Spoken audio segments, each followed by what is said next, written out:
Assalaamu calaykum daawade waa mar kale muuqaal kale bartan waa xogta qarsoon muuqaalkani waxaynu kaga hadli doonaa Taliban oo awood ciidan markan loo sheegan karo sida ay Taliban u wajihi doontaa iska caabinta dooxada Panjshir Mareykanka oo digniin ka soo saaray garoonka Kabul iyo xaaladda halkaas ka taagan muuqaalkani ayaan guud ahaan arrintaasi ku soo koobi doonaa haddii ay markii ugu horreysay channelku soo gaaro daawada waxaan ka codsanayaa inaad muuqaalkan la gareyso sidoo kale share gareyso channelkan aad ku soo dirto subscribe aad saarto hagaag koox ka soo horjeeda Taliban oo ku sugan waqooyiga Afghanistan ayaa sheegtay inay diyaar u yihiin in wada hadal la furaan ururka Taliban hay'ashee dhanka kale waxay tilmaameen haddii wada xaajoodku socon waayo inay diyaar u yihiin inay galaan dagaal waqti dheer socon doona afayeenka kooxdan ayaa u sheegay wakaaladda wararka ee Faransiiska AFP in wakiilka Ahmed Shah Mas'ud uu ku aruuriyay 9,000 oo dagaalyahano dooxada Panjshir oo ku taal waqooyi bari ee caasimadda Kabul Ahmed Mas'ud oo ah wiil uu dhalay hogaamiyihii geeriyooday isbahaysiga waqooyiga dalka Afghanistan Ahmed Shah Mas'ud ayaa u sheegay wargeyska Banar inuu diyaar u yahay inuu wada hadal la yeesho Taliban si loo baajiyo dagaal ka dhaca dalka balse wuxuu ku adkaystay in kooxda meesha ka saarto xagjirnimada waxaana halkan ku sheegay wareysi la daabacay 22 Agoosto oo la yeeshay wariye Kamal Alam oo ka socda wargeyska maalinlaha ee Arsharq al-Awsat oo fadhigiisu yahay London kaasoo sheegay in Mas'ud uu 2 toddobaad ku qaatay gobolka Panjshir Alam wuxuu sharaxay safar dhib badan oo Mas'ud ku tagay Kabul kuna aaday Panjshir isagoo sheegay inay u baahnaayeen inay bedelaan marinka labada jeer sabab la xiriirta hanjabaadyo weerar ismiidaamin oo soo gaaray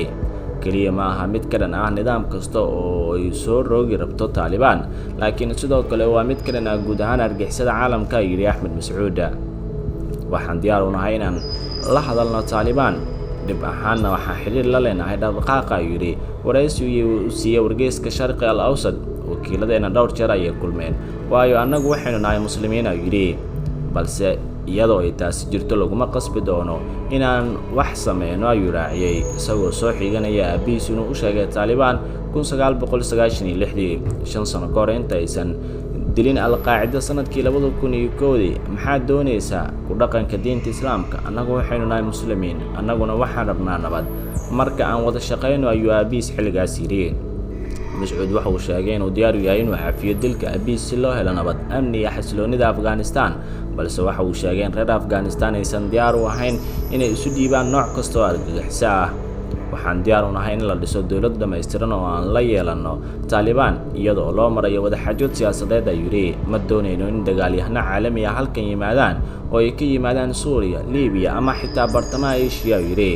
Panjshir wuxuu ahaan doonaa safka koowaad ee difaaca ka dhanka ah xagjirnimada ayuu Mansour wuxuuna intaas raaciyay inay qasab tahay in Taliban ay ka tanaasusho ficil ahaan xagjirnimada ama ay la kulmaan iska caabin Mas'ud ayaa sheegay in muhiim ay tahay isla markaana ay doonayaan in dadka reer Afghanistan ay soo afjaraan dagaalka socday muddada 40 sano ah wuxuuna sheegay in sidoo kale loo baahan yahay in dadka reer Afghanistan ay haystaan waxyaabo aasaasi oo ay ka mid yihiin baahinta xukunka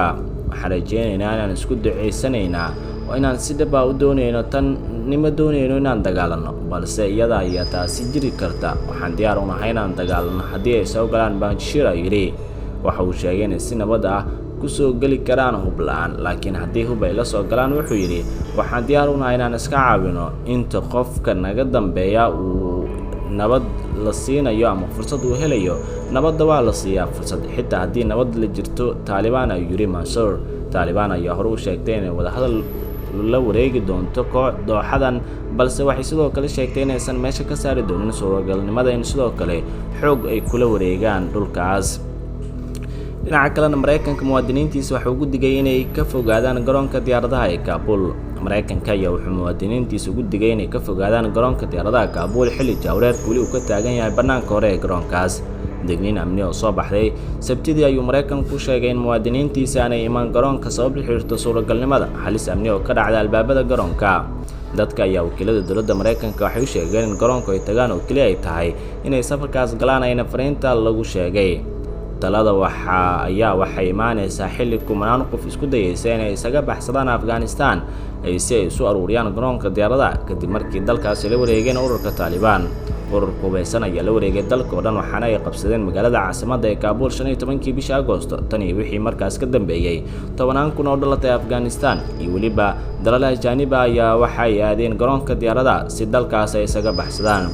dad tiro badan ayaa maalin walba isugu soo baxa afafka hore ee garoonka kuwaas oo ka rajo qaba in loo ogolaado inay duulaan. dadka la soo shaqeeyay Mareykanka iyo xulufadiisa iyo dadku walaalaya arrimaha sida xuquuqda bini'aadamka ayaa ka cabsi qaba in Taliban ay ka argoostaan haddii aanay dalka isaga bixin. waxaana maanta ay ahayd garoonka waxyaabo kale oo ka dhacay. si kastaba xaalku aaday, Stuart Ramsey oo wariyaha Sky News Kabul ugu soo waramay ayaa sheegay in dadka ku sugan afafka hore ee garoonka oo kumanaan qof gaaraya la laayay iyadoo ciidamada Britain ay dadkaas tirada badan ku soo dhex saareen kuwa halista ku jiray. wuxuu ku tilmaamay wax ka dhacay maalintii ugu xumeed isagoo intaas ku daray inay rumaysan yihiin dad goobta ay ku dhinteen.